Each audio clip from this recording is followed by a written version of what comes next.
इस विष को देखकर घबराना नहीं, हृदय जलना, विकार बढ़ना, कोई साथ ना देना, कदम कदम पे विपत्तियां, दुख, संकट आना, ऐसा हो सकता है। आपको बिल्कुल फिसलना नहीं, रुकना नहीं, लक्ष्य दृढ़ रखना, सब ठीक हो जाएगा। ये मार्ग की स्थितियां हैं। अब अमृत आने के पहले कई प्रलोभन आते हैं। समुद्र मंथन लीला से प्रभु ने मानो साधक की प्रारंभ अवस्था से लेकर सिद्धावस्था तक की बात वर्णन की। अब समस्त देवता और असुरों को बड़ी प्रसन्नता हुई जब भगवान शंकर ने विषपान कर लिया। समुद्र मंथन फिर प्रारंभ हुआ तो कामधेनु प्रकट हुई, जो समस्त कामनाओं को पूर्ण करने वाली है। कामधेनु गाय, दिव्य अग्निहोत्र की सामग्री उत्पन्न करने वाली, जो भी कामना करो तत्काल पूर्ण कर दे, वो ब्रह्मलोक में स्थापित हुई कामधेनु गाय। विचार कीजिए, अब आपके अंदर जो साधना में चले हो तो जो छुपी हुई कामनाएं हैं वो पूर्ण होती नजर आएंगी। आपने सोचा काम हो गया, आपको आनंद आने लगा, ओ मैं जो सोचता हूं वही हो गया। खतरा, खतरा स्वीकार मत करना, इस वृत्ति को स्वीकार मत करना। संतों ने प्रभु से प्रार्थना की, नाथ यदि मेरे अंदर कोई चाह हो तो कभी पूर्ण मत करना, उसे नष्ट कर देना। चाह नहीं, क्योंकि चाह होगी जगत की। बहुत धोखा है यदि आप इस जगत की किसी उन्नति को अपनी उन्नति मान लिए। यह अध्यात्म मार्ग है। आप एक मकान चाहते हैं, बड़े बड़े महल, ऐसे परकोटे, ऐसी ऐसी शक्तियों से सुरक्षित। देखो ना, भौमासुर का चरित्र पढ़ के देखो, 7 प्रकार की खाइयां, जहरीली गैस, बिजली, क्या क्या सुरक्षा काल भगवान ने मिट्टी में मिला दिया। न वो परकोटे बचे, न वो महल बचे, न वो महलों में रहने वाले बचे, केवल उनका इतिहास में नाम लिखा हुआ है। जगत की उन्नति की बात जब हमें सत्य लगने लगती है तो हमारा पूरा जीवन पार्थिव भोगों में चला जाता है। अध्यात्म मार्ग को हम जान ही नहीं पाते कि हमारा शरीर छूटेगा तो हमारी गति क्या होगी। सब जीने की व्यवस्था में पूरी आयु व्यतीत कर देते हैं, लेकिन आयु पूरी होने के बाद क्या व्यवस्था है उसके विषय में सोचते ही नहीं। अध्यात्म वर्तमान को और भविष्य को, दोनों को महामंगलमय बनाता है।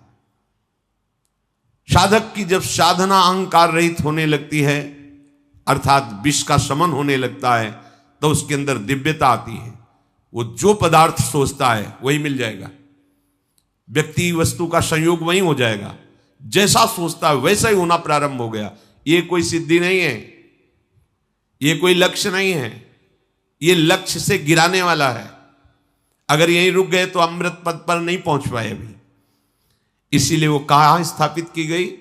ब्रह्मलोक में। अर्थात समस्त कामनाएं ब्रह्म में समर्पित कर दो, प्रभु के चरणों में समर्पित कर दो। मुझे कामनाओं की पूर्ति नहीं, मुझे आप चाहिए, और आप मिल गए तो कौन सी कामना बकाया रह गई। बहुत सावधान। कुछ साधक अपनी इसमें बड़ाई समझते हैं, मैं जो सोचता हूं वही हो जाता है। ये बड़ाई नहीं, धोखा है तुम्हारे साथ। तुम अपने साथ धोखा कर रहे हो, अपने भजन को खर्च कर रहे हो जो भगवत प्राप्ति के लिए, और ये करते करते तुम्हारा उत्साह नष्ट हो जाएगा। तुम सत्य संकल्प कर ही नहीं पाओगे भगवत प्राप्ति का। इसलिए कामनाओं की पूर्ति पे जलन होनी चाहिए। तुम्हारी इच्छा हुई, तत्काल कामना की पूर्ति नजर आ रही तो तुम्हें भयभीत हो जाना चाहिए। प्रभु क्या आप देख नहीं रहे हो? नाथ एक कामनाओं की पूर्ति रूपी वृत्ति हमें परमार्थ से हटा देगी। ऐसा कभी नहीं होना चाहिए। राबिया जी नाम की भक्ता थी, उन्होंने प्रभु से कहा, यदि मेरे हृदय में कभी सुख की चाह हो तो महान दुख देना, अगर स्वर्ग की चाह हो तो घोर नरक भेज देना। प्रभु मेरे हृदय की चाह कभी पूर्ण मत करना। भर्तृहरि जी ने भगवान शंकर जब प्रकट हुए तो कहा, हे देवाधिदेव, मुझे कभी सम्मान से भिक्षा भी ना मिले। क्या ये चाह रहे हैं महापुरुष? अब माया का ये नाटक अब हमें नहीं चाहिए। ये प्रणाम नमस्कार प्रतिष्ठा महल घाती घोड़े वस्तु पदार्थ सब केवल पर्दे के हैं, पर्दे के। मान लीजिए जैसे आप फिल्म देखते हैं, पर्दे के हैं, सही नहीं है, यहां कुछ सही नहीं है, सब धोखा है। सही है तो एकमात्र सच्चिदानंद भगवान मान लीजिए, नहीं अंतिम में हाथ कुछ नहीं आने वाला, कुछ भी करके देख लो, काल के एक झटके में सब मिट्टी में मिल जाता है। जिसे हम देख रहे हैं कि हाँ हमारी बहुत उन्नति है, बहुत सुख है, बहुत साम्राज्य है, वो एक क्षण का अच्छा स्वप्न है, जगोगे कुछ नहीं है। जब कामधेनु प्रकट हुई तो उसे ब्रह्मलोक में स्थापित किया गया। उसके बाद उच्चैश्रवा घोड़ा प्रकट हुआ, जो असुरों ने लेना स्वीकार किया, तो असुराधिपति को उच्चैश्रवा मिला। कोई पद नहीं स्वीकार करना, ये तो प्रारंभ में ही गुरुजनों की कृपा थी। सदगुरुदेव भगवान ने कहा था जीवन में कभी कोई पद स्वीकार नहीं करना, कोई भी पद, तभी तुम परम पद की चाह से पुष्ट रहोगे। जब बच्चे ही थे तभी उन्होंने कहा देखो भाई, जिस मार्ग में तुम चले हो इसमें कोई पद स्वीकार मत करना, तुम्हें स्वीकार नहीं करना, पद मिलेगा नहीं ऐसा नहीं कहा, तुम्हें कोई पद स्वीकार नहीं करना, कोई पद नहीं, तभी तुम परम पद के अधिकारी बनोगे। कोई भी पद स्वीकार कर लिया स्वयं से तो परम पद के अधिकारी नहीं रहोगे। देखो चक्रवर्ती सम्राट पद पर अभिषिक्त हैं अम्बरीश जी, पर अपने ठाकुर जी के महल में पोछा स्वयं लगाते हैं, मार्जन स्वयं करते हैं, पात्रों का मार्जन स्वयं करते हैं, ठाकुर सेवा स्वयं करते हैं। अर्थात हृदय में सम्राट पद की स्वीकृति नहीं है, प्रभु के दासत्व पद की स्वीकृति। सावई मना कृष्ण पदारविंदयो, ये कोई भी पद अमुक अमुक अमुक ये पद स्वीकार बाहर से प्रभु देते हैं, बड़े बड़े महापुरुष पदों में विराजमान, स्वीकृति नहीं हृदय में। हृदय में ब्रह्म स्थिति भगवत दासत्व यही भाव, बाहर की किसी पद प्रतिष्ठा की स्वीकृति नहीं। पूज्य मामा जी महाराज बक्सर वाले, उस समय संन्यास वेश में हम काशी में ही घाटों में रहते थे, तो युगल किशोर के गुरुदेव हैं, तो उन्होंने कहा आज बहुत बड़ी सभा है और वहाँ हमारे पूज्य मामा जी का अग्र पूजा सर्वश्रेष्ठ सम्मान दिया जाएगा। काशी विद्वानों की नगरी, संतों की नगरी है, बहुत से संत महात्मा सन्यासी जन विद्वान जन आए, बहुत बहुत थे, भीड़ लगी थी। मामा जी को जो मंच बना था विराजमान करके अभिषेक किया गया, और जब मामा जी को कहा गया आप 2 वचन बोलिए, निहाल कर दिया, आंखों में आंसू थे, और उन्होंने कहा जैसे मां अपने पुत्र को सजा करके गोद में बैठा कर दुलार करती है, ऐसे आप सब काशीवासी महापुरुष जन मुझ अधम को जो पुत्रवत दुलार कर रहे हैं, इससे मुझे पता चल गया कि मेरे प्रभु मुझे अपने चरणों में स्वीकार किए हुए हैं। क्योंकि आप सब गुरुजन हैं, आप सब हमारे वात्सल्य समुद्र प्रभु के स्वरूप हैं, और मुझ अधम को स्वीकृति कहां है? कोई भी एक शब्द कहीं उस सम्मान की स्वीकृति का नहीं था। और जब उतरे तो साष्टांग दंडवत पूरी सभा को किया। आश्चर्य, ऐसे महामहिम स्वरूप में स्थित होती हुई कोई स्वीकृति नहीं उस सम्मान की। हमारे प्रभु श्री कृष्णचंद्र जी राजसूय यज्ञ में अग्र पूजा हुई, और जब प्रभु सेवा का विभाजन किए तो सबको सब सेवा देने के बाद आपने सेवा ली आए हुए समस्त राजाओं के चरण धोने की। आश्चर्य की बात, जिनके चरणों का ध्यान स्वयं भगवान शंकर ब्रह्मादि करते हैं। ध्येयम सदा परिभवग्नम अभीष्ट दोहम तीर्थास्पदम शिव विरंचि नुतम शरण्यम, वो भगवान सबके चरण धो रहे हैं। कहां स्वीकृति हुई अग्र पूजा की? भगवान ने अपने को अग्र पूजा का अधिकारी सबने माना, सबने किया, पर भगवान ने स्वीकृति कहां दी कि हम तो सबके चरण सेवक हैं। कौन है ये? भगवान है। क्या दिखा रहे? भगवान का दास कैसा होगा? फिर जब स्वामी का स्वभाव ऐसा है तो दास का स्वभाव कैसे होगा? ऐसा कैसे हो सकता है कि वो किसी अहम जनित पद को स्वीकार करे?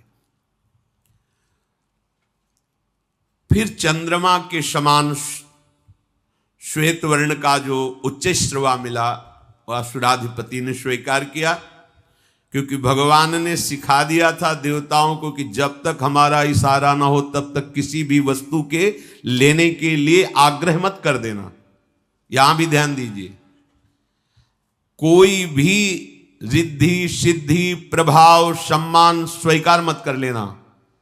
और भगवान का इशारा है तो उनके इशारे पे रहना तुम। बस महलों में रखे चाहे झोपड़ी में बास दें, कोई तुम्हारा बाल बांका नहीं कर सकता। तुम मत चाह कर लेना, भगवान का इशारा है। जय जय हो रही, भगवान का इशारा है। फुटपाथ में बैठे भिक्षा मांगकर उदर पोषण करके नाम जप कर रहा है, वो दोनों स्थिति में समान है, क्योंकि वो प्रभु में है, ना कि बाहरी परिस्थिति स्थिति में है। फिर समुद्र मंथन प्रारंभ हुआ। ऐरावत नाम का महामहिम श्रेष्ठ गजराज प्रकट हुआ। बड़े ही सुंदर उज्जवल 4 दांत बाहर निकले हुए, मानो जैसे कैलाश पर्वत ही प्रकट हो गया। कैलाश पर्वत बहुत श्वेत वर्ण, एकदम श्वेत वर्ण का विशाल काय गजराज ऐरावत हाथी। उसको देवराज को प्रदान किया गया, क्योंकि उच्च श्रवा असुराधिपति को तो देवाधिपति देवराज इंद्र को ऐरावत। फिर कौस्तुभ मणि निकली। कौस्तुभ मणि को देखते ही सबने स्वीकार किया कि ये अजित भगवान के हृदय पर विराजमान हो। कौस्तुभ मणि श्री भगवान ने धारण कर ली अपने हृदय में। इसके बाद कल्प वृक्ष प्रकट हुआ। कल्प वृक्ष जैसी इच्छा करोगे वैसी ही रचना तुमको प्राप्त हो जाएगी, जो चाहोगे, पर भगवान की प्राप्ति नहीं करा सकता। इसीलिए कहा है वृंदावन की लता सम कोटि कल्प तरुणाई। देखो ये जो कुछ भी है प्रभु के बिना सब शून्य है, इतनी बात मान लो। जो भी है, चाहे यहां से लेकर ब्रह्मलोक तक, जो भी, अगर तुम्हारे जीवन में प्रभु नहीं तो सब जीरो है। कहीं भी जाओ भटकना ही भटकना है। खूब शास्त्रों का स्वाध्याय करके बचपन से देखा है। एकमात्र भगवान का भजन है तो सब ब्रजभाषा में चकाचक है। अगर भजन नहीं है तो कोई भी पदवी, कोई भी सिद्धि, कोई भी वस्तु पदार्थ सब माया का खेल है। पक्का समझ लो, विश्राम नहीं है। ये सब स्वर्ग में विराजमान, कल्प वृक्ष भी। इसलिए कह रहे हैं कि देखो कल्प वृक्ष भी स्वर्ग में विराजमान है। ऐसी दिव्यता है, पर हृदय शीतल नहीं है। हृदय शीतल नहीं है। हृदय शीतल होता है स्वामिनी जी के चरणारविंद का जब यहां प्रादुर्भाव होता है, लालजू के चरणों का जब यहां प्रादुर्भाव होता है, तब जन्म जन्म की जो जलन है, ताप है, उसका शमन हो जाता है। एक किसी वस्तुओं से शमन होने वाला नहीं। इसके बाद अप्सराएं प्रकट हुई। प्रधान अप्सरा रंभा, उद्देवताओं की सभा में। इसके बाद मूर्तिमान महातेजस स्वरूप समुद्र मंथन से लक्ष्मी देवी का प्रादुर्भाव हुआ। बिजली की सी कांति जगमगा रही थी अंगों में। सौंदर्य, औदार्य, यौवन, रूप, रंग, कोई भी ऐसा नहीं था जो देख करके स्तब्ध ना रह गया हो। अब मंत्रमुग्ध, मानो सबको स्तब्ध कर दिया लक्ष्मी। देवता दैत्य सब देखते ही रह गए। इतना सुंदर रूप भगवती श्री लक्ष्मी जी का। सबको चाह हुई कि लक्ष्मी जी हमें प्राप्त हो जाए, सबको।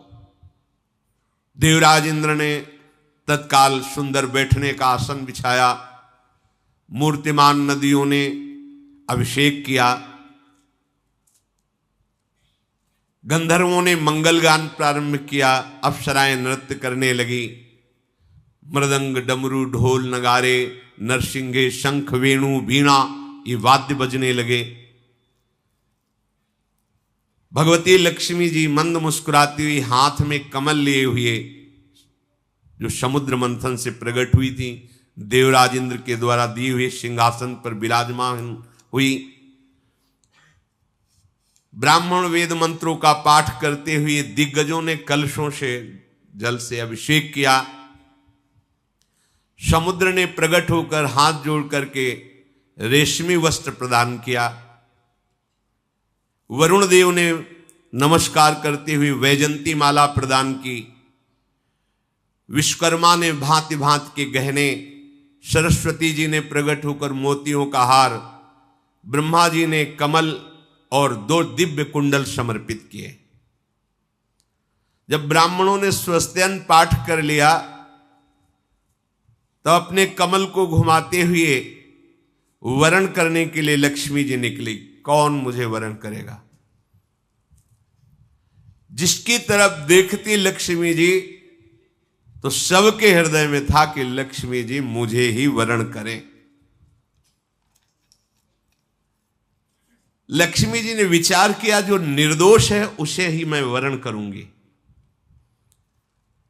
जिसको मैं वरण करना चाहती हूं वो नित्य हो, अविनाशी हो, वो मुझे चाहता ना हो। ध्यान से सुनिए, लक्ष्मी चाहने वाले को लक्ष्मी नहीं मिलती, तभी सब परेशान है, क्योंकि लक्ष्मी की चाह है। और जो अचाह हो गया तो लक्ष्मी जी उसको पुत्र की तरह दुलार करते हैं। पर यहां लक्ष्मी पति बनने के लिए सब परेशान है। नहीं, मायापति, अबे लक्ष्मीपति, करोड़पति, अरबपति, खरबपति, इससे चैन नहीं है। लक्ष्मीपति बनने, लक्ष्मीपति के दास बन जाओ और चाह खत्म करो तो मां है, जगदम्बा है, वही भरण पोषण करती सबका। गंधर्व, यक्ष, असुर, सिद्ध, चारण, देवता, पूरे त्रिभुवन में हाहाकार मच गया लक्ष्मी जी वरण करने के लिए। तो बड़े बड़े महात्मा जन भी दर्शन करने हेतु पधारे। लक्ष्मी जी ने दृष्टि डाली तपस्वियों पर। तपस्वी हैं पर इनको अपने तप का बल है और ये क्रोध पर विजय प्राप्त नहीं। तपस्वी एक क्षण में ही हाथ में जल हो जाता है। अच्छा, तो देखो ना, और चरणामृत पी रहे हैं अम्बरीश जी, तुमने निमंत्रण देकर के भोजन पा लिया, परायण कर लिया, तुम्हें डर नहीं लगा? लो ये लो, कृत्या प्रकट कर दो। एक क्षण में दंड देने की भावना, ये क्रोध पर विजय प्राप्त नहीं कर सके। ये ज्ञान तो है इनको, ज्ञानी जन, पर ये पूरे अनासक्त नहीं है। ये बड़े बड़े महत्वशाली हैं पर ये पूर्ण काम विजयी नहीं है। बहुत ऐश्वर्यशाली हैं पर इनको दूसरों का आश्रय लेना पड़ता है। धर्माचरण तो है पर प्रेम नहीं है। त्याग तो है पर ये मोक्ष पद में नहीं है। वीरता तो है पर काल के पंजे से बाहर नहीं है। और कुछ महात्माओं को देखा कि इनके अंदर न विषयाशक्ति न कोई चाह है, पर ये देख ही नहीं रहे हैं। ब्रह्मानंद में तरफ थे तो उनसे मतलब ही क्या है। कुछ अद्वैत समाधि में तल्लीन है, किन्हीं की आयु बहुत लंबी है पर शील और मंगल ठीक नहीं है। किन्हीं का शील मंगल ठीक है, आयु का ठिकाना नहीं है। किन्हीं के दोनों ठीक है पर भेष अमंगल है। सब जगह नहीं। एक बचे भगवान श्री हरि। तब कहा यहां सब कुछ है पर ये मेरी तरफ देख ही नहीं रहे, चाह ही नहीं रहे। पर ना चाहते हुए भी वर्ण मुझे इन्हीं का करना है। लक्ष्मी जी ने श्री भगवान श्री हरि के गले में वरमाला डाल दी। समस्त देवताओं ने जय घोष किया। भगवान जगत पिता हैं, लक्ष्मी जी जगत जननी है, जगत माता है। समस्त संपत्तियों की अधिष्ठात्र देवी श्री लक्ष्मी जी को पार्श्व में विराजमान तो किया ही, पर प्रधान स्थान वक्षा स्थल में दिया, जिसे श्री लांछन कहते हैं। श्री लक्ष्मी जी यहां विराजमान भगवान श्री हरि के।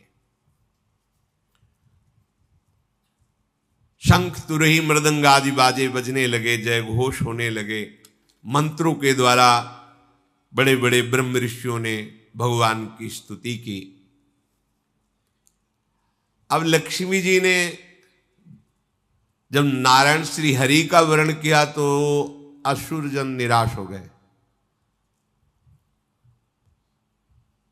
भगवान ने कहा निराश नहीं होना चाहिए। देखो, जब तक लक्ष्य की प्राप्ति न हो तो आशा बीच में नहीं रोकनी चाहिए। आशा लक्ष्य पर रखो। आशा से दास्यम वृषभानुजायास। बीच में किसी बात पे आशा खंडित नहीं होनी चाहिए। एकमात्र जो आशा की भगवत मिलन की, वहां तक हमें हर स्थिति में पहुंचना है। फिर उत्साह बढ़ाया तो बहुत ही सुंदर आकर्षणकारी नवयुवती स्वरूप में वारुणी देवी प्रकट हुई। असुरों ने कहा आप किसी की बात नहीं चलेगी, इनको हम स्वीकार करेंगे। भगवान ने देवताओं को हाँ आप ले लीजिए। वारुणी देवी वो दैत्यों ने स्वीकार किया। समझ रहे? फिर महाराज बहुत जोर से समुद्र मंथन प्रारंभ हुआ।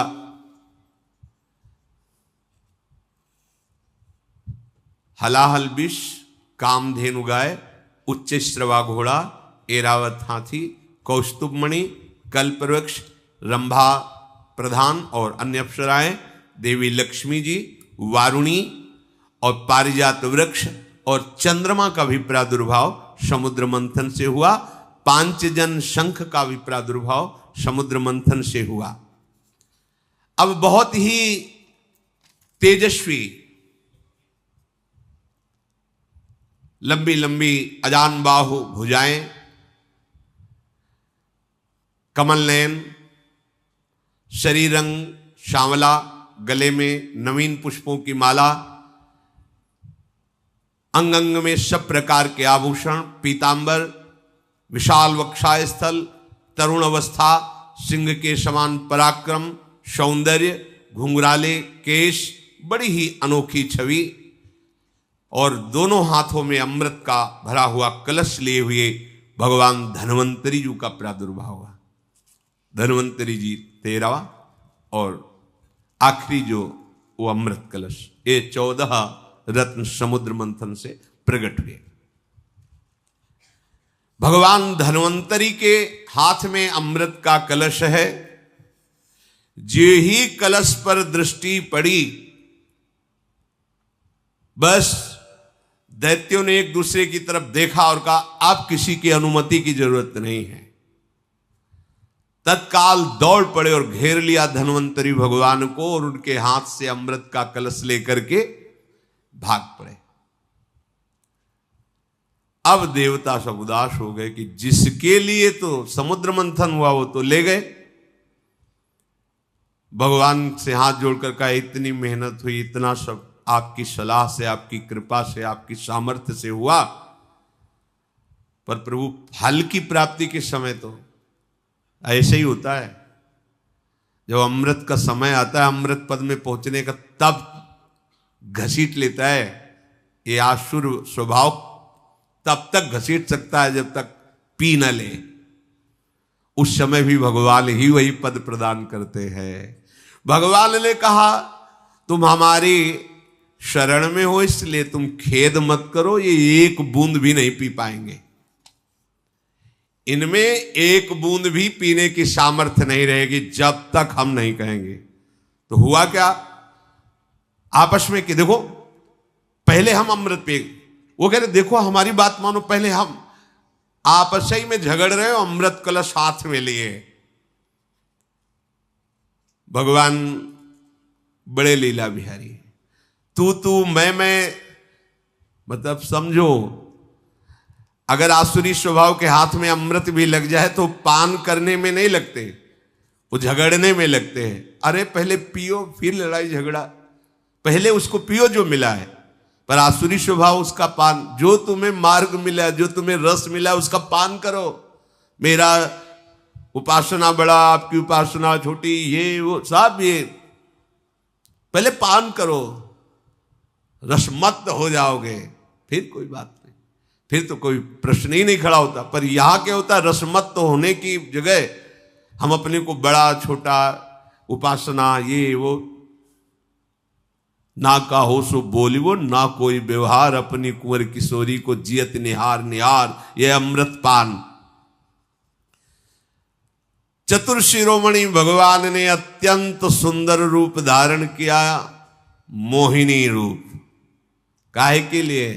अमृत छीनने के लिए। समझ पा रहे हो? हाँ, भगवान ने मोहिनी रूप धारण किया, ऐसा सलोना रूप।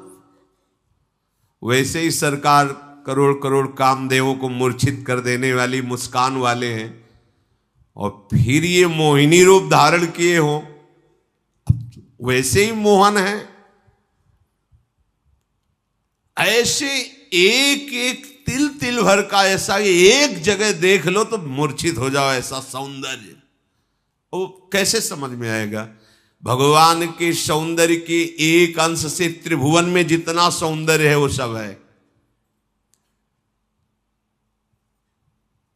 नो यौवन अवस्था का वो स्वरूप देखो, भगवान सुखदेव जी देख रहे और वर्णन कर रहे, कैसी महा महिमामयी अंतर्दृष्टि है। एक एक अंग का वर्णन कर रहे मोहिनी भगवान की। और प्रकट कहां हुए? उन्हीं दैत्य सेनापतियों के बीच में जहां अमृत कलश लिए हुए थे। नूपुरों की झनकार, कंगन वलय की झनकार, किंकिणी की झनकार जे हुई तो अमृत कलश से दृष्टि हटी और वो मोहिनी सरकार पर दृष्टि पड़ी। जे ही पड़ी, मंद मुस्कुरा के तिरछी चितवन से देखा, सब के सब दैत्य भूल गए कि मुझे पान क्या करना है। अमृत हाथ ही में रह गया, सब देखते ही रह गए, मोहिनी रूप को भूल गए। अमृत पीना मैं तू सब खत्म, देखते ही रह गए। ऐसा भगवान का रूप। भगवान के सौंदर्य को देखकर सब आसपास से भगवान को घेर लिए, मोहिनी ठाकुर को। उनमें से प्रधान बलवान जो असुर थे, एक दूसरे को दृष्टि से देख। पहले मैंने देखा, पहला प्रश्न मैं करूंगा, मेरा अधिकार है। भगवान सबकी तरफ ऐसे देखते हैं मानो सबसे अधिक मुझे ये चाहती है, ऐसा। बड़े लीला विहारी, जो उनमें अपने को बहुत बलवान और अधिकारी समझ। उन्होंने कहा, कमल नयनी तुम कौन हो, कहां से आई हो, क्या करना चाहती हो? सुंदरी, तुम्हें देखकर हमारे हृदय में प्रश्न ही प्रश्न खड़े हो गए। बड़ी खलबली मच रही मेरे हृदय में।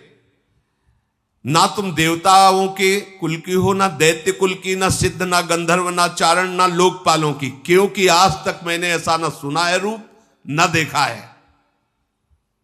फिर मनुष्य की तो बात ही क्या है, विधाता ने सिर्फ हमारे लिए रचा है तुम्हें। मुस्कुरा दिए भगवान, हाँ तुम्हारे लिए विधान इस तुम्हारे लिए ही किया है। सही बात है, ये विधान तो मैंने तुम्हारे लिए ही किया है। देखो, हम सब तुम्हारे सेवक हैं। देख लो, बड़े बड़े असुर सेनापति एक मुस्कान में बोल पड़े, हम तुम्हारे सेवक हैं।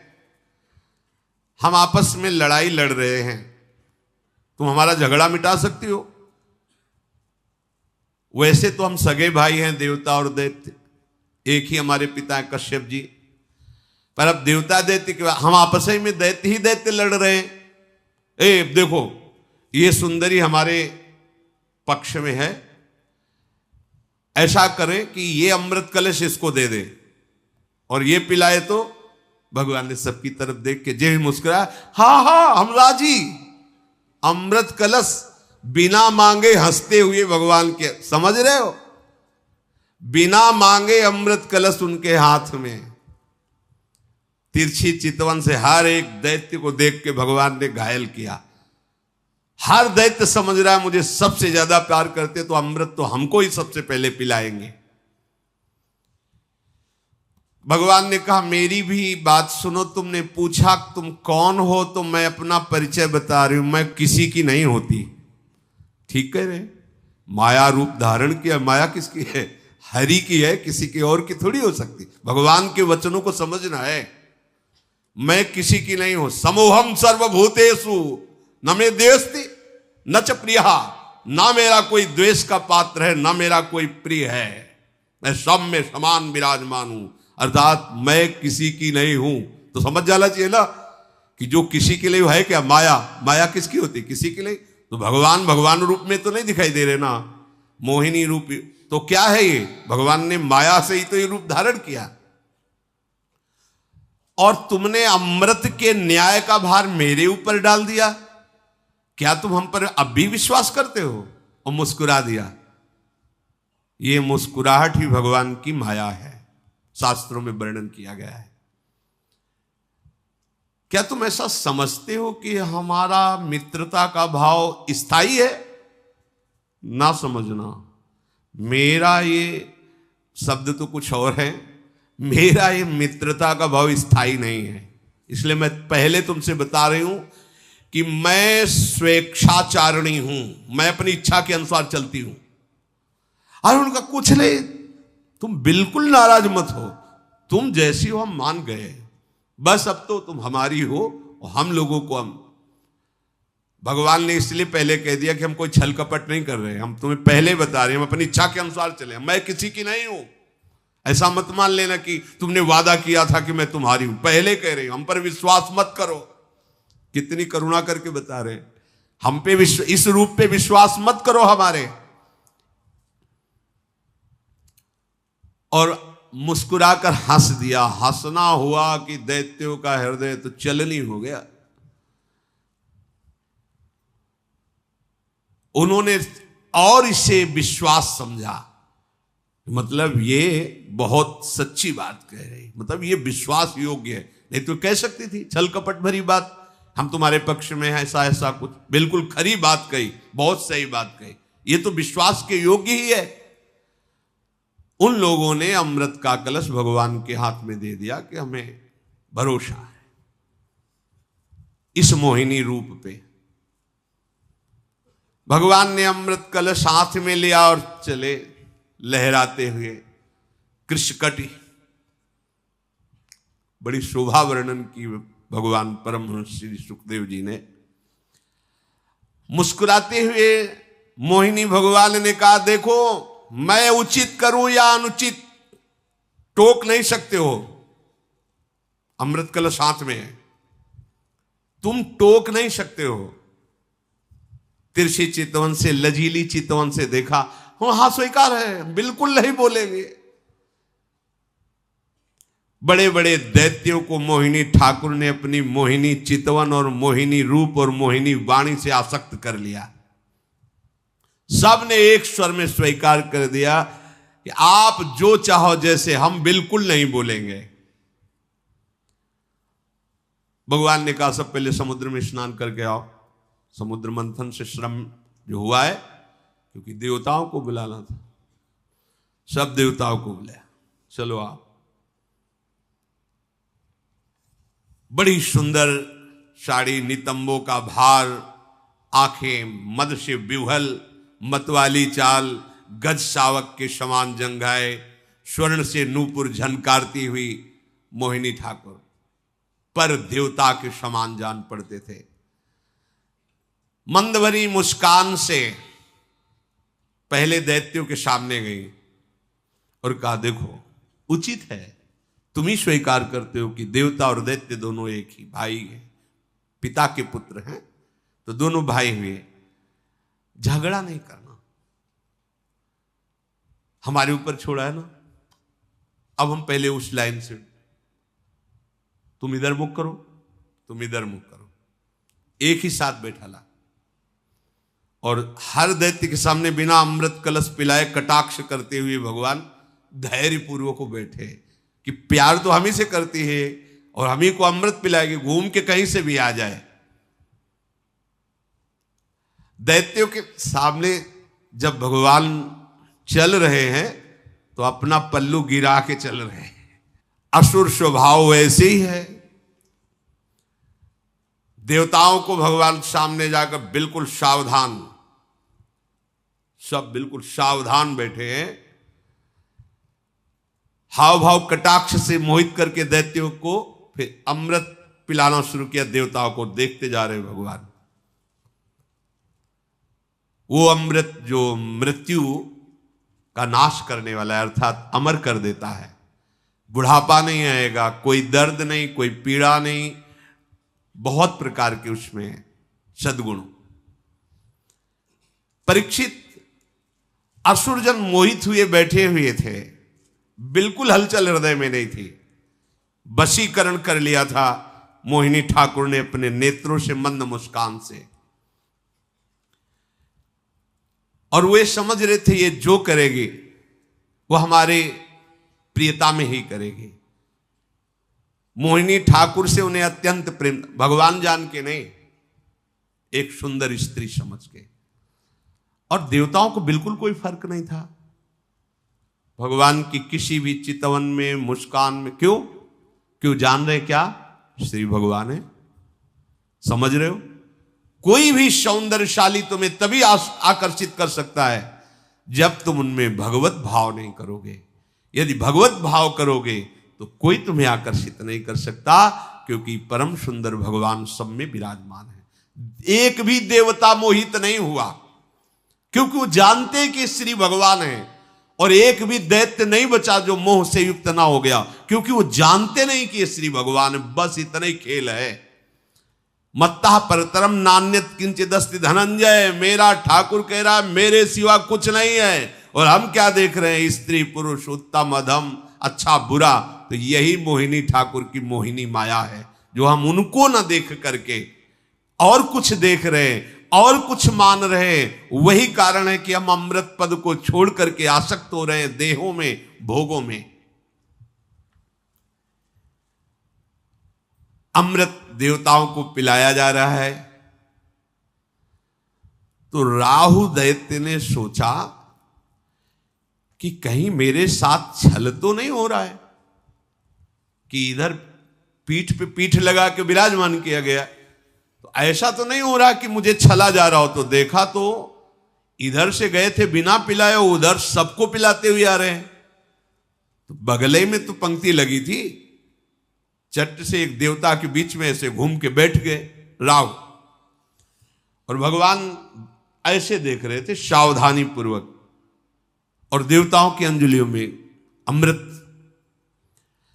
चंद्रमा और सूर्य ने तुरंत कहा प्रभु बीच में राव। अमृत गिर चुका था। भगवान ने तत्काल सुदर्शन चक्र से उसका सर काट डाला, पर यहां अमृत नहीं पहुंच पाया। बस इतने में ही आज भी है जो चंद्र ग्रहण सूर्य ग्रहण है ना, वो इसीलिए पड़ता है। सिर अमर हो गया।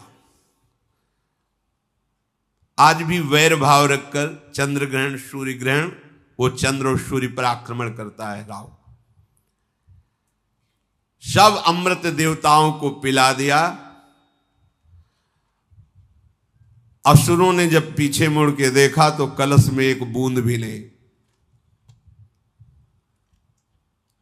बस आप इतना समझ लीजिए कि भगवान को जब तक भगवान नहीं मानोगे तब तक अमृत पद पे नहीं। एक भी यहां कोई वस्तु, व्यक्ति, स्थान अन्य नहीं है। महापुरुषों ने अनुभव किया, जड़ चैतन्य कछु नहीं दिखत, जित दिखत तित श्याम खड़े। गोपीजनों ने देखा है, जित देखूं तित श्याममयी।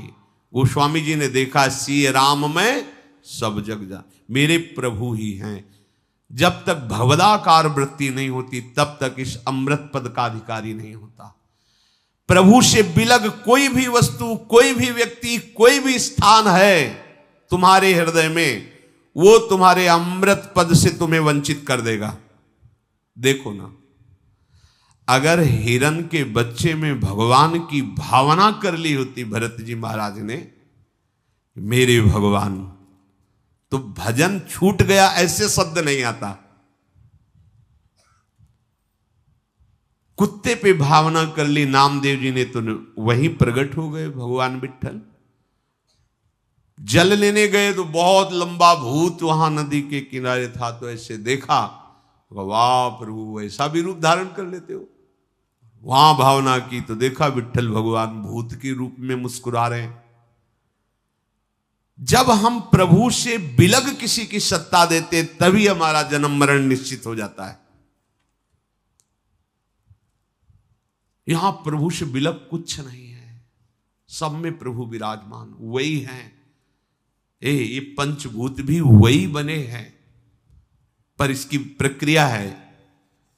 इसको दो विभाग किए जाते हैं, एक किया जाता है सत और एक किया जाता है असत। है वही, पहले असत का त्याग करो, सत में प्रतिष्ठित हो। जब सत में प्रतिष्ठित हो गए तो सब कुछ सच्चिदानंद है यह अनुभव हो जाएगा। असुर एकदम भड़क गए, कलश तो खाली हो गया। भगवान ने उसी समय मोहिनी रूप त्याग करके अपने स्वरूप, अब वो सब माथा पीट रहे कि मुझे क्या पता था कि ये हरि ऐसे रूप को धारण करेंगे।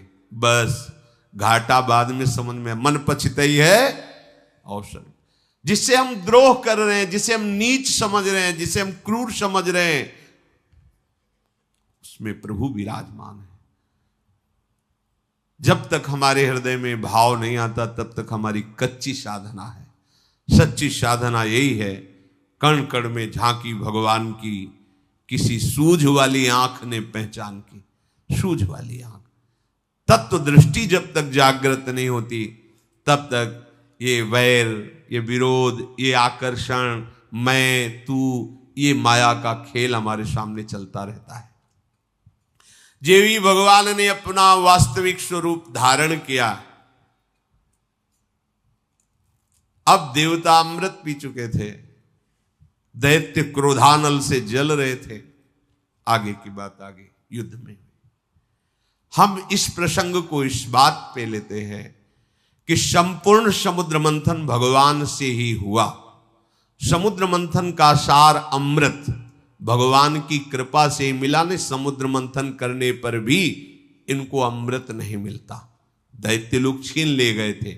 ऐसे ही हमारी साधना की सिद्धावस्था स्वयं श्री भगवान करते। हमारा केवल एक काम है, भगवान का निरंतर चिंतन करते हुए भगवान के आश्रित होना।